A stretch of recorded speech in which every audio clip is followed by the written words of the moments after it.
Now let's break down why it happened and what should have been done differently. Because the one thing we didn't have, because it was a quick overtime, was the time to create the screenshots for us to do a full breakdown of the McDavid overtime goal. So we're going to do it right now, because this is unfortunately a pretty obvious defensive breakdown, Luds, that happened because of this face-off play and how it transpired that led to the winning goal. Well, you know what's interesting about this is as you break it down, and you have to remember, these guys don't play together on the same teams, but talk about being on the same page.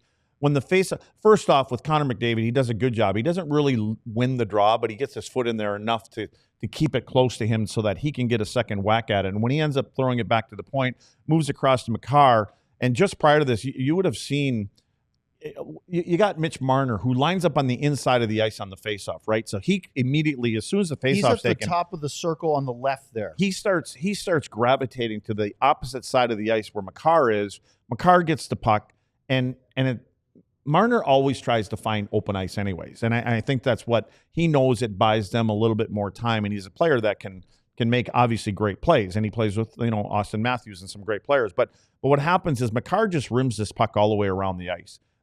Marner is now waiting in the corner, and this is where McDavid all of a sudden he finds a quiet spot. He starts to head to the top of the crease area or to the top of the hash mark area, and Marner takes this puck that comes around the wall. Marner's right-handed. He takes it off of his skate, gets it to his backhand, and all in one motion makes a pass right to the big guy that scores the goal, and Connor McDavid. The mistake is everybody's going to be talking about the Matthews mistake, right? Mm-hmm. Like how he covers McDavid, which he doesn't cover him, and he starts to obviously go into the corner too. So Fox is behind the net. He's going to Marner. Now Matthews wants to go over to Marner, and this is kind of what happens when you get attracted to the puck. And, and again, great players are there for the big moments. And when you watch this back, I don't think that Connor McDavid, when he gets this puck, he doesn't have his head up and looking at a spot that he's going to shoot at. He already knows an area of the net that he's going to. Even when he's starting to pull the trigger on that last frame, go back one, John. He's not looking at that top right corner. He's just in his shooting motion. Well, and that's what I mean is I think they pick things up. I think they pick things up from goaltenders when pucks are in certain areas, when a pass comes here or there. Here's what the goaltender generally does. He goes down to a butterfly. He does this. He goes, there's the 7-hole, whatever they may see more often than not. And I think what happens here with McDavid is that he gets this puck for a really good pass. The passing lane is opened up because Matthews kind of goes in too far to his right. He allows that pass, and you got three guys in the red, white, and blue jerseys that are just staring at the puck here. Nobody's looking at the most dangerous guy on the planet, and for some reason they can't find him, and he's the guy that ends the tournament for him in Connor McDavid. So go back, if you would, John. I want Luds you to talk about you mentioned Marner's ability to play it off the boards, which was clean. Off the skate, pulled it, made a really quick play. Otherwise, it maybe doesn't happen. But if you go back one more frame right there, this is Matthews jumping across at the top of the crease, and Adam Fox is behind the net. Noah Hannafin has gone down to cover Braden Point. He switched because when Makar has the puck at the right point and goes to rim it around, it's actually Fox engaging with Point at the crease and Hannafin standing in the low slot.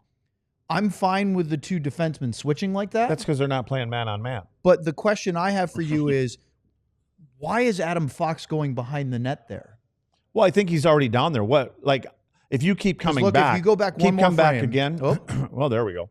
One more frame. Right there. That's Fox engaged with Point at the crease. Hannafin's in front of those But what two. Fox's job is here is to push him away from. Which he wants to get a sight line for your goaltender. Go to the next frame now, John, and see that's what he does. He pushes them over to here. So now he feels like he's the closest guy to get there. And I think it's a decision that they make that we're going to take. It's on the wall. When the puck is on the wall, even when you're killing a penalty, there's a lot of times you go into this controlled forecheck, so to speak, and controlled diamond in a PK because you're a man short. But anytime a puck is bouncing or goes on the wall, you go. And you want to take time and space away. He makes that decision to go. They switch off, and now you've got somebody different in front of the net. But the read has got to be from Matthews. That's where the read has got to be. Now all of a sudden you're going to a player that's an elite player as far as making plays, And again, like I said, Matthews just goes in the wrong route, and he doesn't take a passing lane away. I think he has his stick, what he thinks is the passing lane, but ultimately it needed to be a couple feet to his left. So because of that, McDavid's great at finding that spot too, right? Absolutely, except that with 97 on the ice, and Luddy and I made this point, Sam, during the game, he wasn't overly noticeable a lot for being Connor McDavid, and then he does that, which is a testament to his talent, but also you got to know where 97 is on the ice. Yeah, and I think Luds, I wanted to ask you this question on it because not obviously, but the center's responsibility is to help out defenders in the corner, right? If there's a puck battle around the net, that's the center's responsibility, with the opposite side winger coming down to support in the crease. But my question is, when does it become no longer his responsibility to go do that? Because that obviously at Matthews is thinking that he needs to get there to help. I don't know. He shouldn't, right? Because Marner's in a corner. He's not a scoring threat from that position. When does it become not the center's responsibility to go help that and instead make sure that your crease is covered? See, to me, Matthews should have recognized that his defenseman is going, and as soon as he sees him, he's got to find somebody else. You let him go do his job. Again, what you're doing is you're trying to buy time to let everybody else get in position, and that didn't happen. There was just two guys attracted to Marner, and again, maybe they're teammates, right? Maybe he thought he was going to give him a pass. I don't know. I mean, he's so used to gravitating to your teammate. But again, that's probably the one thing that Matthews needs to know is this guy is an elite passer. Like, he can find seams and holes, and you basically gave it up to him. So again, it's I'm sure he's sitting on a plane someplace, or maybe he's back in Toronto right now, running it over in his head right now, and again, or maybe they're sitting together. I mean, we had a shot of them two shaking hands, and he just kind of looked right past him, and I think he's upset with himself. Of course. So and to be fair, Austin Matthews, I thought, defended very well throughout the final last night. That's one he thing. He was a really good two-way player last night. They've given him credit over the years how he's turned himself in. I mean, we know he can score goals, and he's been battling an injury all year long. So he's finding a way to play.